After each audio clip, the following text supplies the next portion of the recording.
Welcome to the Will and Dave Show, where we talk about hard things, whether it's comfortable or not. We think those conversations are necessary and important. We think that having different opinions is crucial to a healthy discourse.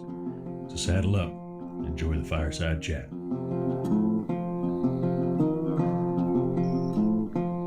Well, William, it's another week.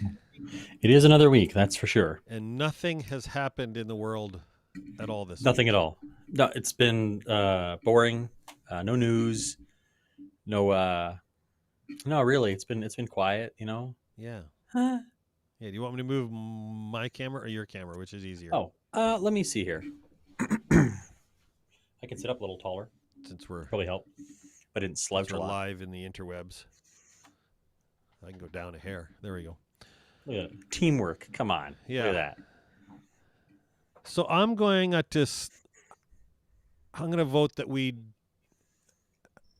not have the shilling this week because there's not much to shill about.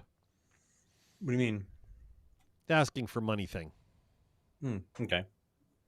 Fair enough. We can avoid chilling. It's a lousy week, and nobody sends any money anyways. If you want to send money, email us. Okay. I guess we should thank our sponsors, though. Yeah. Yeah, we should. Northern Trust and Stitched by Susan. Two long-suffering family members who support this show. I'm married to one and do well. and you're the employee of the other one. I don't think they have No a conflict of choice. interest. None at all. He has all the choice in the world. I think it's a pity sponsorship. It isn't even a write-off because you can't write it off because we don't issue a receipt. So I don't want to beat around the bush too much. We have to talk about the gargantuan elephant in the room, which is the Roe v. Wade incident. Roe v. Wade being overturned by the American Supreme Court this week. Do we really? And I mean, we should. I don't want to get too mired in it, as we've talked about We're many going to get times mired in the in show it. before. If we start it, we're going to get mired in it. As you Inevitably. posted on Facebook, one of your 4 posts in the last year and a half. Yeah, but that's on Facebook, and that's my personal thing. It doesn't necessarily translate to the podcast, although some of it is inevitably going to bleed into it. But I want to take a moment before we get into it, before we do get, however stuck into it we get, to acknowledge we've talked about talking about abortion on the show multiple times before, but we've always wanted to have a female representative on the show to give that side, because there's context to the abortion debate that we as dudes don't have and can't have. We could talk about it all we want, but we can never say that we've fully dissected it or taken in all the angles like we like to try and do if we don't have a feminine context to go with it. So we're doing this tonight because it's topical and it's kind of urgent and needs to be talked about, full well with the knowledge that we can never give it the full fleshed out discussion that it deserves. So inevitably we're going to fall short in that regard despite our best efforts tonight, and we just want to acknowledge that before we start. I wholeheartedly agree with that statement. Mm-hmm. That might be the last thing that we agree on tonight, but I wholeheartedly agree with that statement. Potentially. You'd be surprised, but yeah. It's a rough night for me. It's a rough week for me, and not because I am for or against the ruling. I think anybody who knows me is aware of how I feel about this. Mm-hmm. But it's the hurt. It's the pain on each side of this decision. It's the hurt which has been caused by the proponents of both sides of this decision. I feel very strongly that there is no black and white in this decision. There's no we won it all or we lost it all. I don't feel anybody has won anything actually this week. I think that this has been a loss for a lot of people. Mm-hmm. And for those of you who say, well, it's no longer legal and so therefore the right has won. No, you haven't. All you have done is you got it booted out to the states level. Rights. Yeah. And the states are either going to allow it or not allow it. So you haven't won anything. All you've done is moved it into another arena, and you may win in some states, but you're going to lose in others. And some states like Mississippi literally already have laws in place that take effect as soon as Roe v. Wade is overturned. So it's not a going to. For some of them, it has happened. Yes. It is in the process of happening as we speak. That's not a win, though. Mm-hmm. It's not a win. It may be a win in Mississippi, but it's not a win in the U.S. Mm. And that is when I look at the courts and I look at what has happened. I took about 3 hours this afternoon and I read the whole decision. Yeah, I tried to get through as much of it as I could this afternoon. I didn't quite complete it. It It's a was. big decision. It is, and so most of my time I spent actually on the last half of it. The dissenting opinion. Yes, on the, Mm-hmm. and I thought it.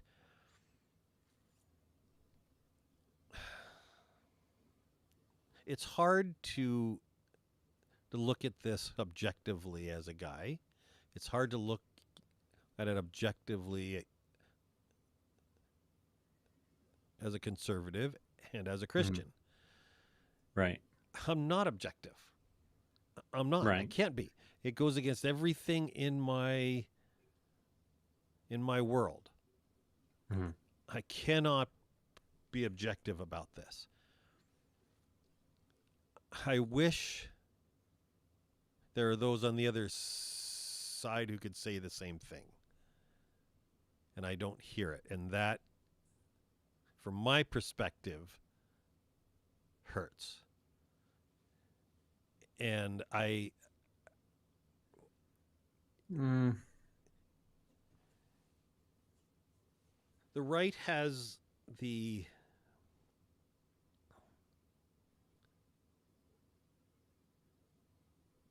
ability now to beat its chest and say, "Hey, we overturned Roe v. Wade." Mm-hmm. And many are doing that, and many are doing Mm-hmm. exactly that. And I think it hurts them as much as almost anything else that they have done in recent years.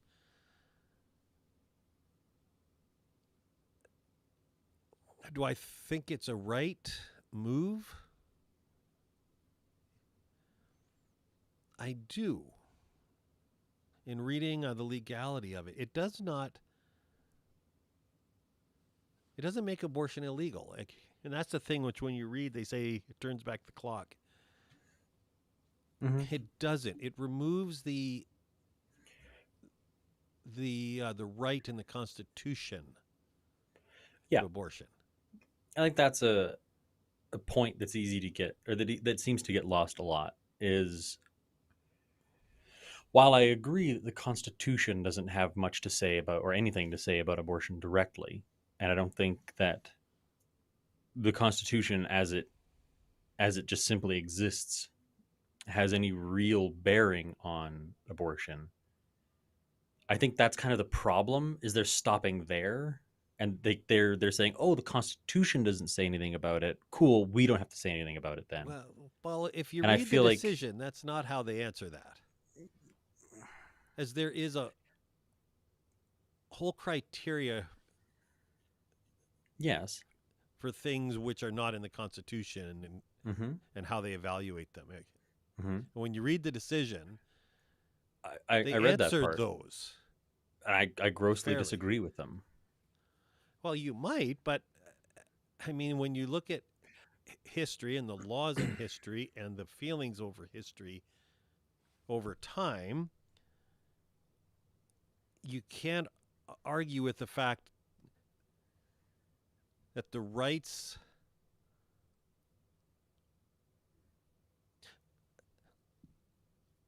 I'm not going to get into it, as I guess this is why there is a dissenting opinion. Mm-hmm. Is obviously the three who wrote the opinion, Akita on behalf of the three, obviously are seeing things wholly different than the other three. So, Mm-hmm. and these guys are way smarter than us. I happen not to agree with those three. You obviously agree with the other three. And that's Mm-hmm. where America and a lot of the world is right now. Mm-hmm. And I feel for those Yeah. who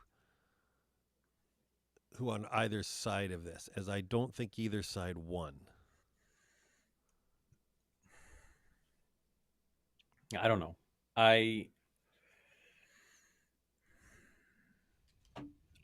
If I'm being as objective as I possibly can be, I agree that I don't think either side is winning right now, because I think that this particular moment in time is going to galvanize a lot of fence sitters And on one hand, some of them are going to be galvanized. They're like, oh, look at what the Republicans did. Look at what Trump managed to do with his Supreme Court justices. But I think far more people are going to look at it and be, look at what these people have done. This is disgusting. We can't support that. And I don't really want people's votes to be swayed off of, wow, the opposing group is disgusting. We just can't vote for that. That's how we end up with people like Trudeau. It's reactionary voting. But at the same That's how we time, ended up with Trump. yes. So I don't like reactionary voting, and this I think is going to be a situation that causes a lot of that. At the same time, I don't fault them. I mean, a lot of empathy I had towards conservative topics and opinions right now, a lot of that empathy is bleeding away very quickly. And that's just the way it is. I mean, I can't really stop myself from feeling like, for me, I don't look at it as oh gosh, this is a tragedy and I just feel bad. From my point of view, I think it is objectively a atrocious decision. Not just being like, in a bubble, the Supreme Court's decision on how they're going to interpret the Constitution, in a bubble, it's fine. It's just that.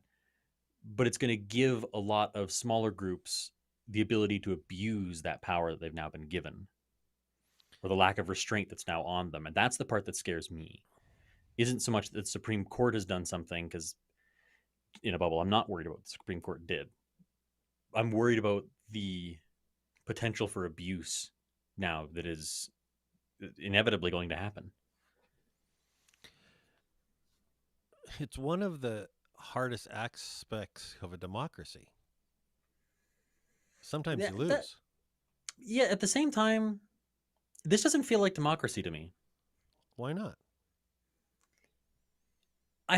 This isn't a new thing. I want to be clear. This is not something that is like a new thought that's popped into my head because of this decision. This has been a thought for many years for me, that the concept of having a Supreme Court full of justices that serve for life it can't properly represent the people. And when you have something like Trump, who got to effectively pick 3 justices in one term, that doesn't reflect the fact that half the country, or more than half the country, by the end of his election cycle, disagreed with him. And even when he was elected, it was a really small margin. But he gets to stack the courts in his favor. That doesn't feel like democracy. And the fact is that that won't change for decades. It's going to be decades until the Supreme Court changes. We could have a democratically elected president who is a Democrat for multiple. We could have them for the next 12 years. We could win the next 3 elections, and it wouldn't change the fact that the court is conservative, and no amount of democracy or voting is going to change that. That doesn't feel democratic. So the fact, that they read the Constitution in one ruling, and they said, you know what, it isn't our responsibility at the federal level. It should be at the state level. Mm-hmm. It isn't democratic? I mean, when I think I would hazard to guess that a majority of the country disagrees with the ruling. Well, I bet you we'll find out Oh yeah. in a year at the next midterms, and for Oh, sure we'll yes. find out in 2024. I I'm think just we I'm may aghast for all the women who are going to die between now and then because of it. Like, we can sit back and coolly say, well, I guess we'll find out at the next election and hope for the best, or in your case, the worst. I don't know, but people are going to die because of it, and the court knows it. The court they are not stupid. They know that people are going to die now because of it. So, and there, I guess, it comes to the meat of the difference. To which life is more valuable? Well, is a fetus a life?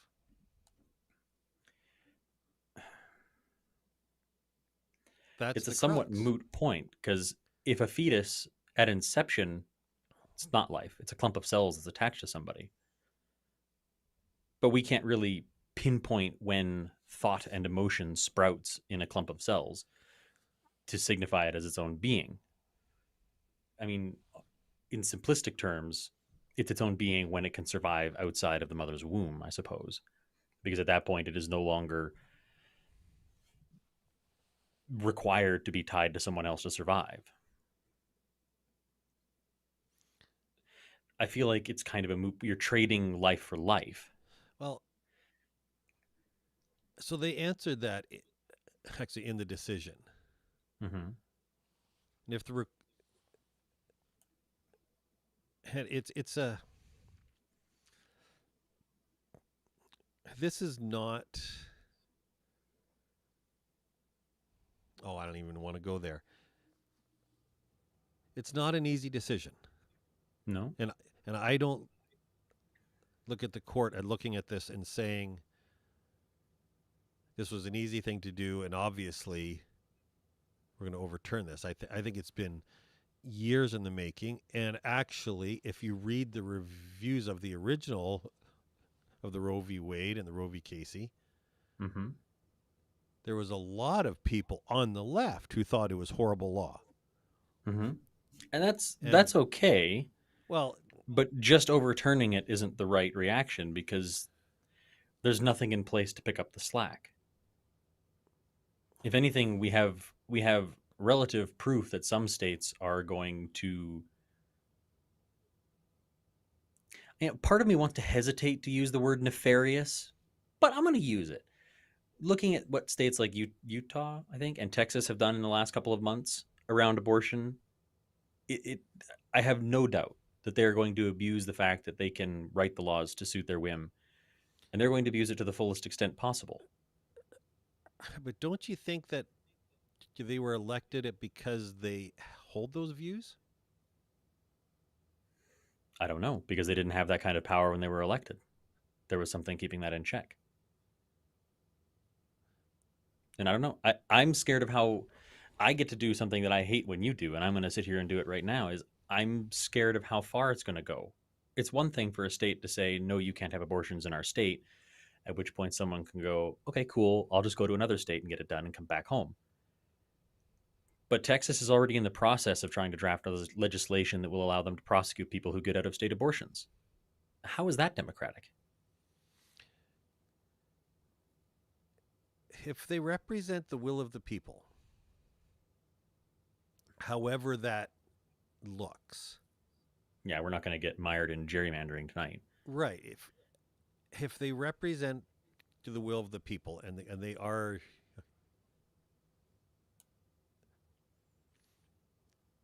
given voting laws in the southern states right now, saying that they represent the will of the people is a tenuous claim at best.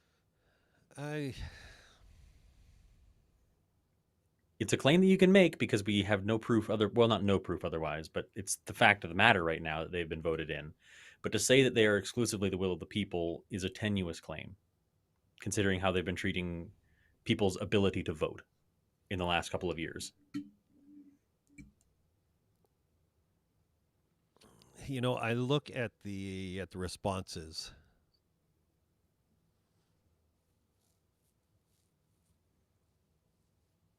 Which is what this show is going to be about, was the response, not really the decision.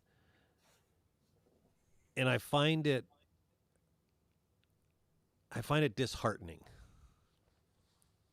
for those on the right. You jump up and dance, you hoot and holler, we won, we won, we won, and you neglect to feel for the hurt and the pain in the other. And yet, I look at the parties which were held in 73, 74, and then again with the ruling for Casey. And I think it was exactly the same on the other side. Mm-hmm. And it doesn't help. It is not constructive. And unfortunately, for those who are more liberally minded, you are feeling the pain right now, which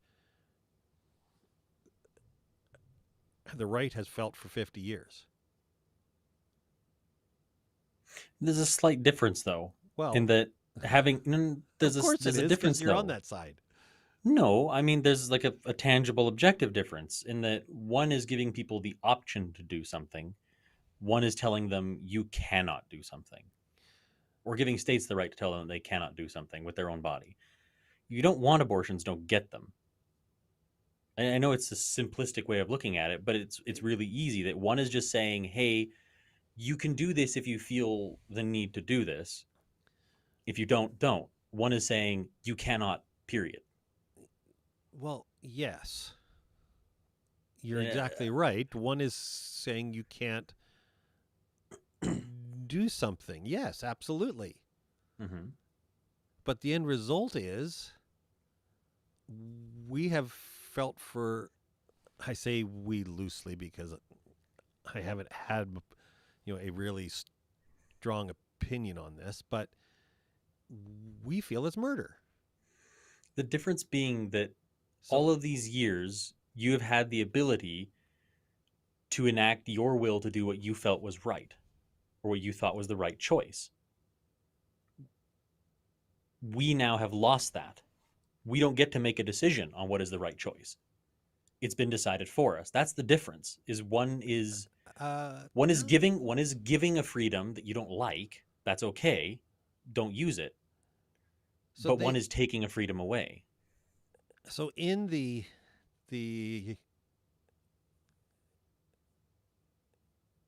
decision, and they mentioned freedom and liberty.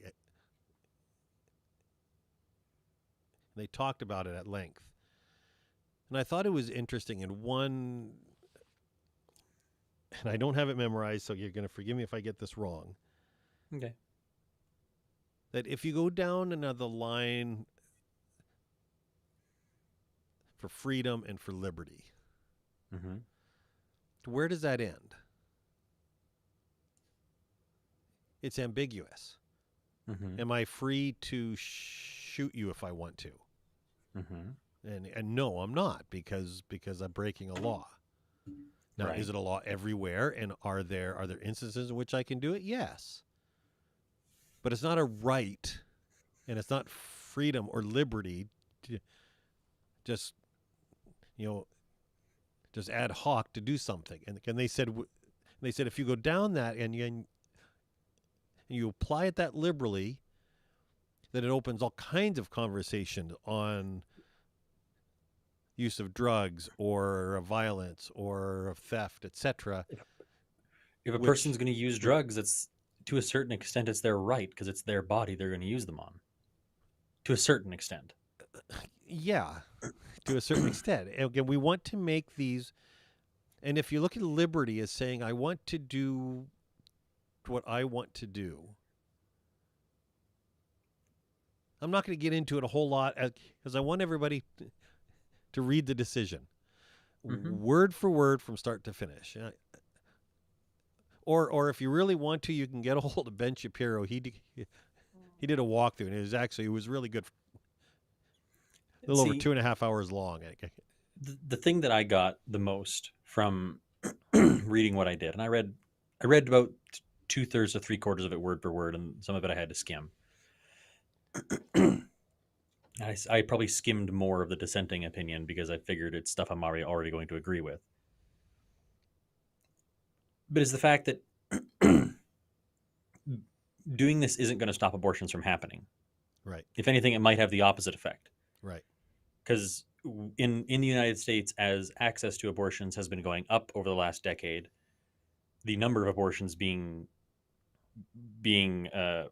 done has gone down. It's been a steady decrease since like 2004 or something like that. It's been on a steady decline because access to contraceptives, access to sexual health education, etc., have all gone up.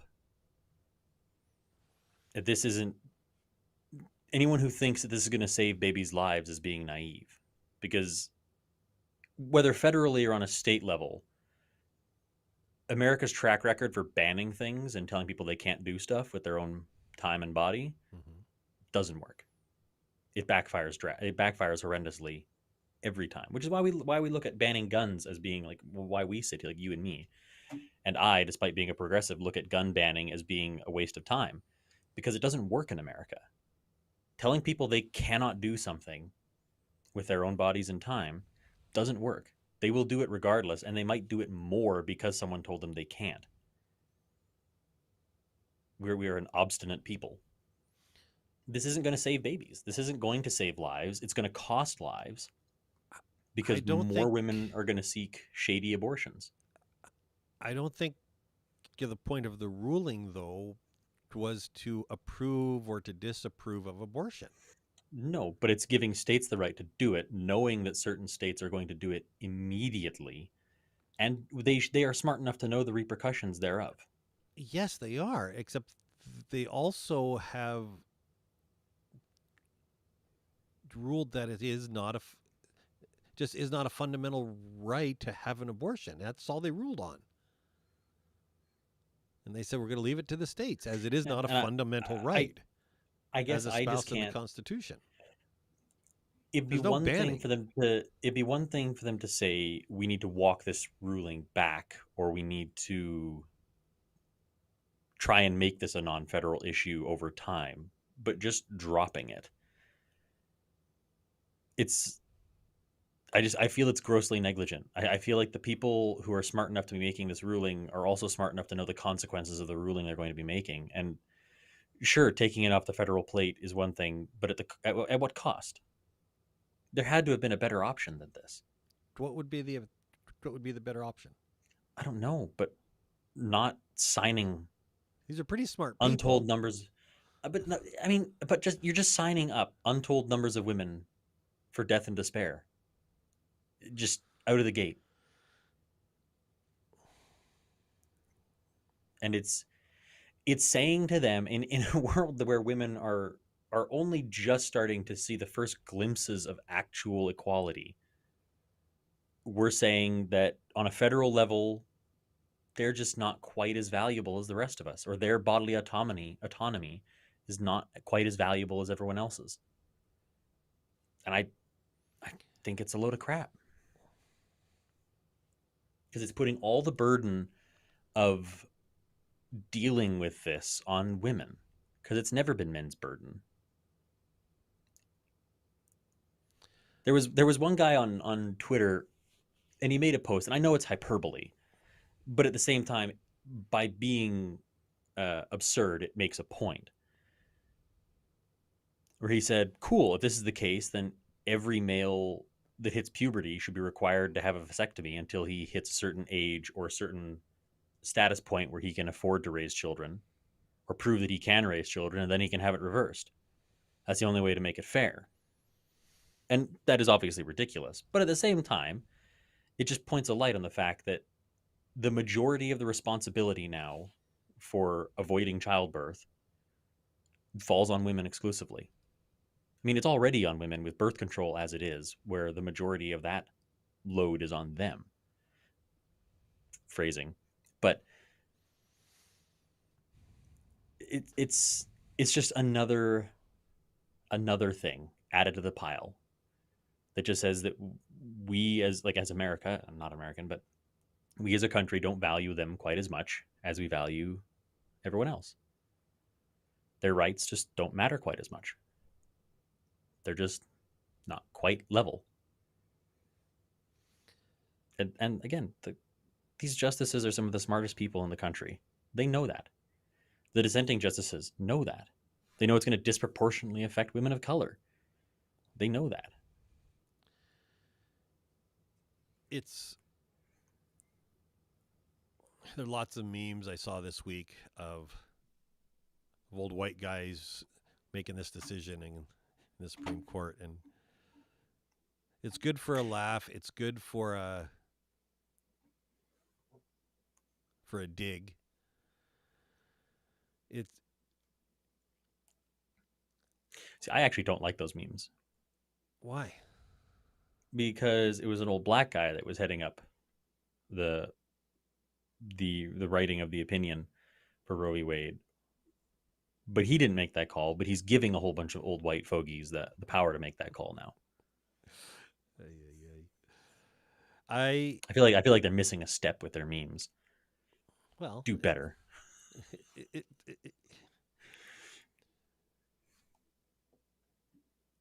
yeah. There's no. There's all the glib responses on the right and the left. Look Mm-hmm. at this. Oh, a bunch of women are going to die. Oh, a bunch of babies are going to live. Who's worth more? Who's not worth more? And there is a conversation there that should be had. Yeah, I actually wanted to pitch out that like of all the conservative people that I know, both personally, like friends and family, and pundits that I know, the majority of them, outside of your Ben Shapiro-esque level people, the majority of small scale people with opinions on the internet haven't said a lot in terms of celebrating this decision, or at least they've done it in a relatively calm manner. I haven't come across a ton of, yay, yay, screw you libs, um,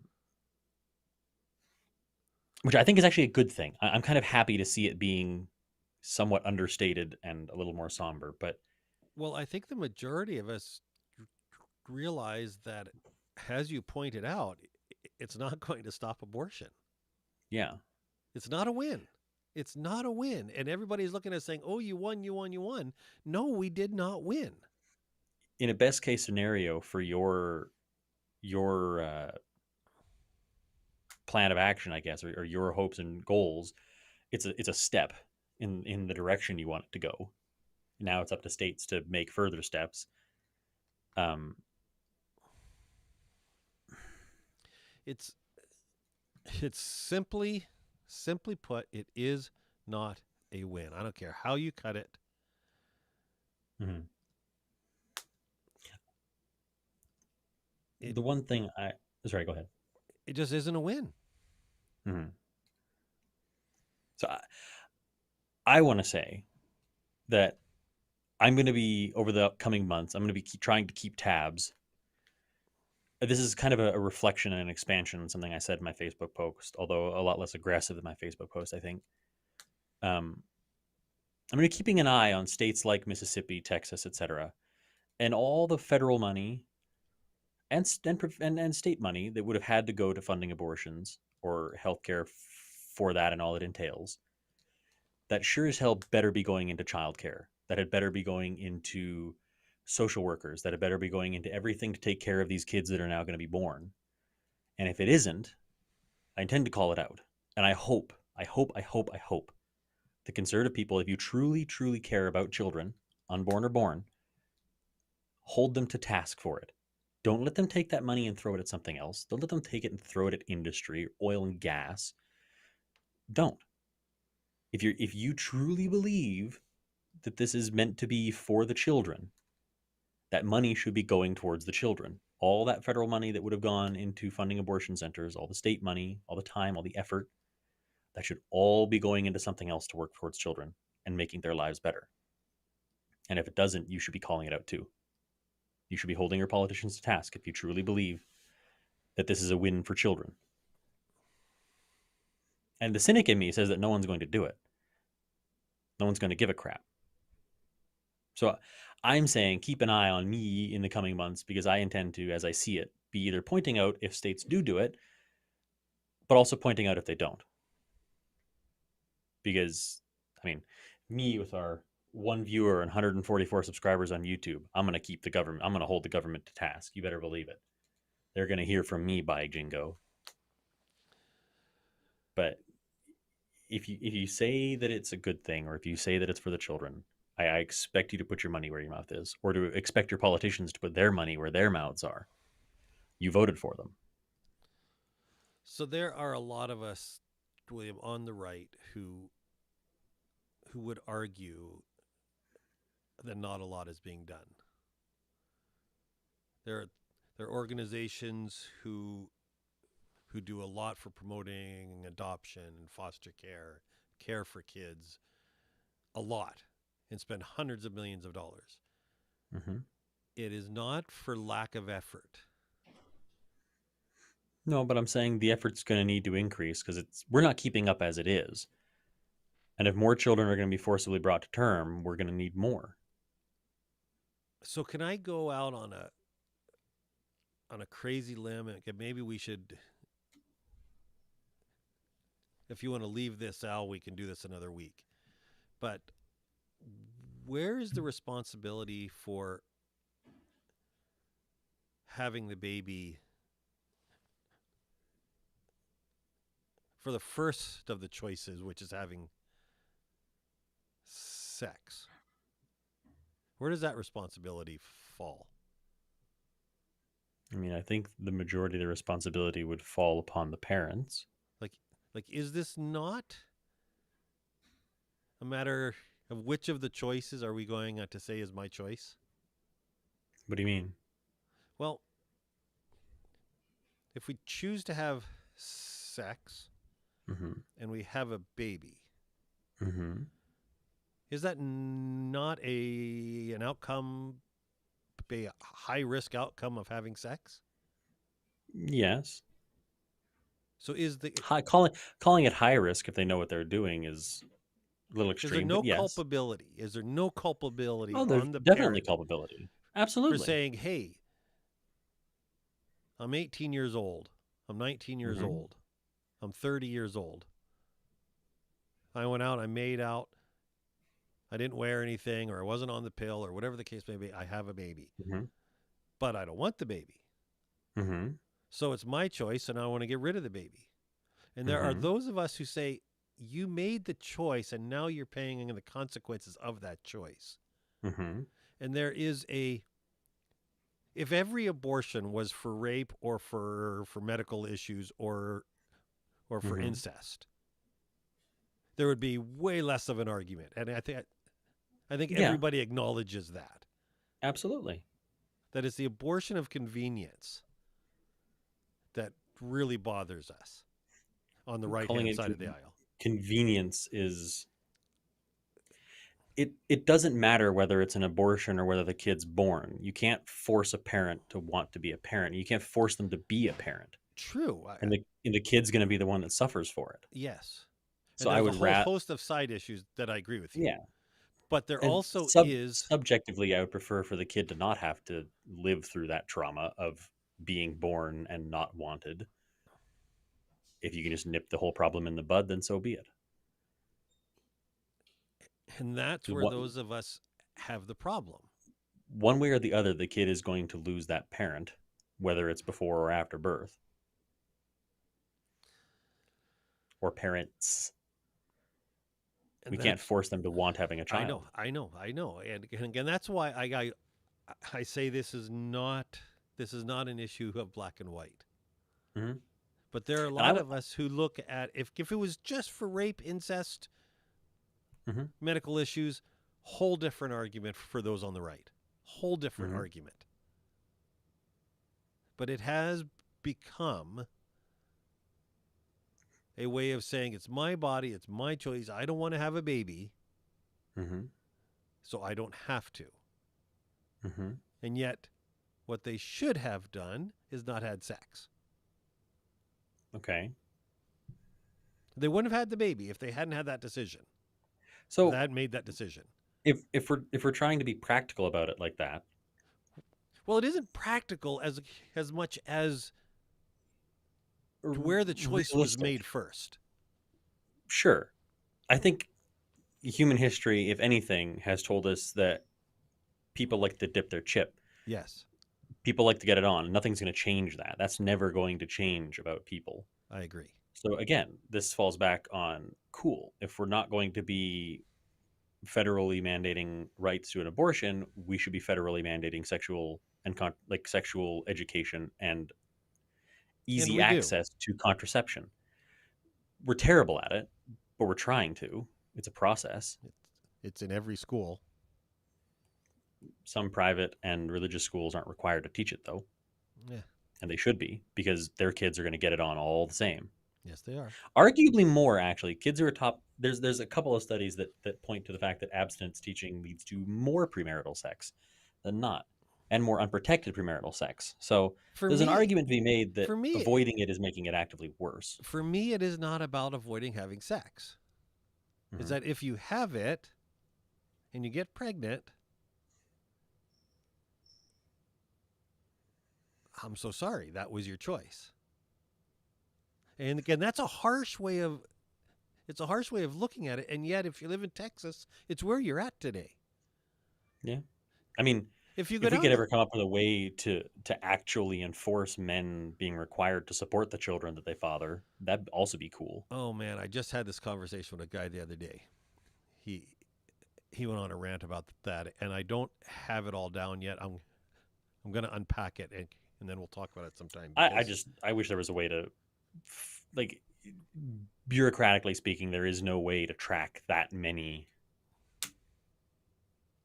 fathers who don't want to be in children's lives and forcibly make them, if not be there, provide for.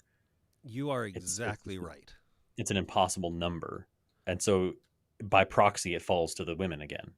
They get left with an unfair amount of responsibility. So the culpability, I do wholeheartedly agree, is Mhm. on both sides of the gender aisle. This is not. It is a woman's issue as it's in her body, but Right. there is responsibility on the man's part. But let me ask you this: if you want to go down that road and Mhm. say it's equal culpability, is he going to have equal say if she has an abortion or not? I don't think so, because it's her Okay. body, not Okay. his. Okay. So if he doesn't have any say in that decision, then you're saying that if she decides to have the baby, that he has to be held responsible, Yeah. even though he didn't In have in the same sense that you Okay. said, they both chose to have sex. They did. That was a two-person decision. Everything that comes after it is on both of them. The difference being that her body is the one that has to go through hell to produce the baby. Yeah. His doesn't. He gets to sit back and be there or not be there. It's so I told you I was going to end this. I was going to intersperse this because my Puppies. God, this is We a need some eye bleach. this is a miserable topic. There is no happiness anywhere. This was as near to happiness as I could get. It's pretty adorable. It's a great way. It's a great way to close out a really somber episode. I cannot.